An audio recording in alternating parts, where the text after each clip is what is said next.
Hi, it's Natty, and a lot of people are claiming that feminism doubled the workforce, and that's why wages have stagnated. But I really want to tell you guys that this gets the order of events backwards. Women didn't suddenly just appear as a new workforce. Women have always worked, especially in agriculture, family businesses, and food production, textiles, childcare, and trade. I know that they weren't always in the professional workplace, but the professional workplace expanded. Before industrial modernity, the economic unit was the household. Men and women worked together in a shared productive system. The family itself was the economic unit. Think about feudalism, how entire families were owned by the feudal landowner. They all worked together as a unit. Then modernity changed two things. First, production moved out of the household and into factories, offices, and corporations. Second, the way we define a human being changed.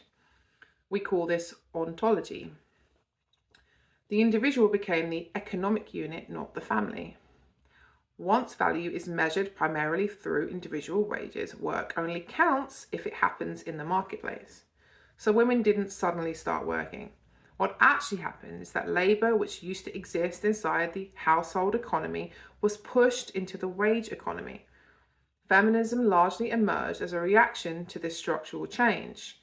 Feminism is a response to egalitarianism, like I've said already, not the cause of it. Now, interestingly, people like Rachel Wilson and her husband Andrew have suggested paying women for domestic labor. I kind of agree with that point. But that actually proves the point that I'm making. Because the only way they can imagine recognizing women's work is by turning it into another wage inside the same economic framework. That doesn't fix the underlying issue, it just extends the logic of the system. And this is where this idea that the West is gynocentric, which means women centered at the expense of men, leads them, in particular, astray. If you start with the assumption that the society is organized primarily for the benefit of women alone, then every structural problem gets interpreted as women gaining power or privilege. But the historical reality is that modern economies were organized primarily around capital accumulation and industrial productivity, not around women. Now, from an Orthodox Christian perspective, this should actually be kind of obvious, especially since Rachel and Andrew claim to be Orthodox. Orthodox anthropology doesn't define the human person as an isolated economic individual competing for wages. The human person exists in communion, in family, in relationship, and shared life. So the deeper issue isn't that women work.